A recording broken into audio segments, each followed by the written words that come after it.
شاعری کا بالالتزام مطالعہ کیا جائے تو ہر دور میں شعراء کے ساتھ ساتھ شاعرات کی بھی ایک طویل فہرست ملتی ہے۔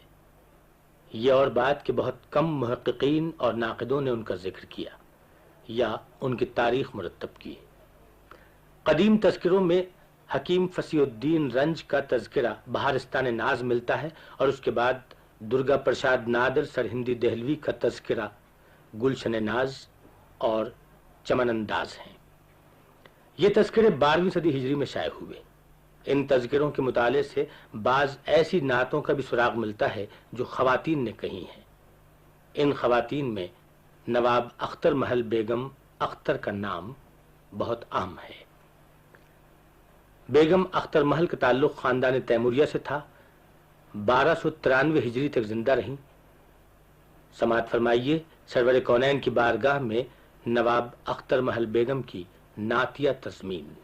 تجھ پہ قربان ہوں میں ہاشمی و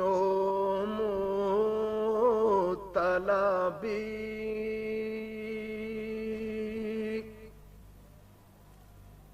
کہ ہے مشہور دو عالم تیری عالی نسبی۔ دیکھ رتبے کو تیرے شوکت افلاک دبی،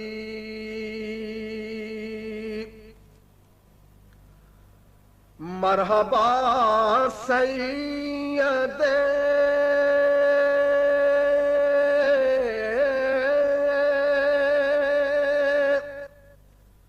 مکی مدنی العربی،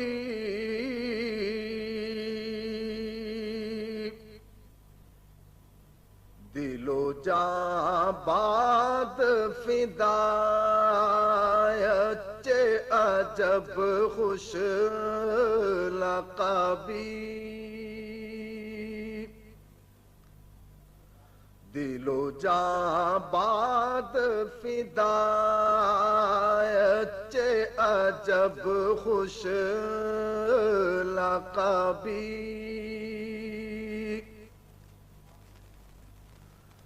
واہ کیا شان ہے کیا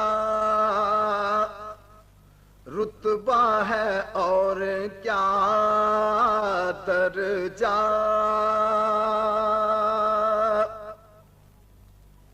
خالق ارض و سما خود ہے تیرا مدح سرا، انبیاء کہتے ہیں سب صلی اعلیٰ صلی اعلیٰ،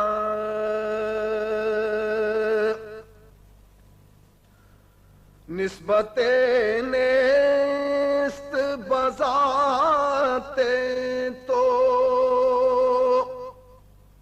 بنی آدم را،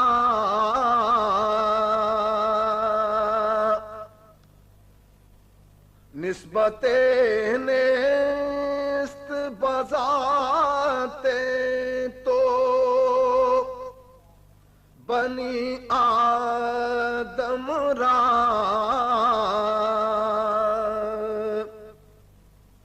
برتر از آدم و عالم تو چے عالی نسبی، برتر از آدم و عالم تو چے عالی نسبی، سب سے پہلے کیا اللہ نے پیدا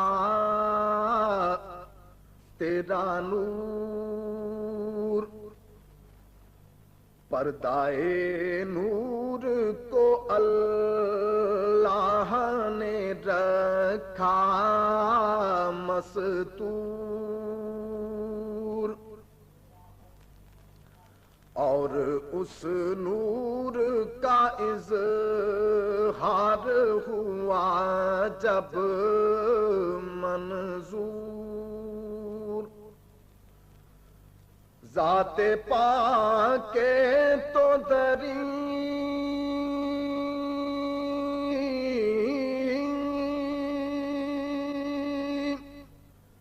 ملک عرب کردہ ظہور،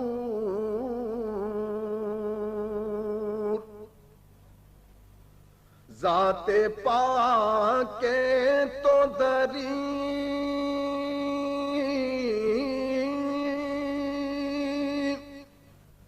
ملک عرب کردہ ظہور،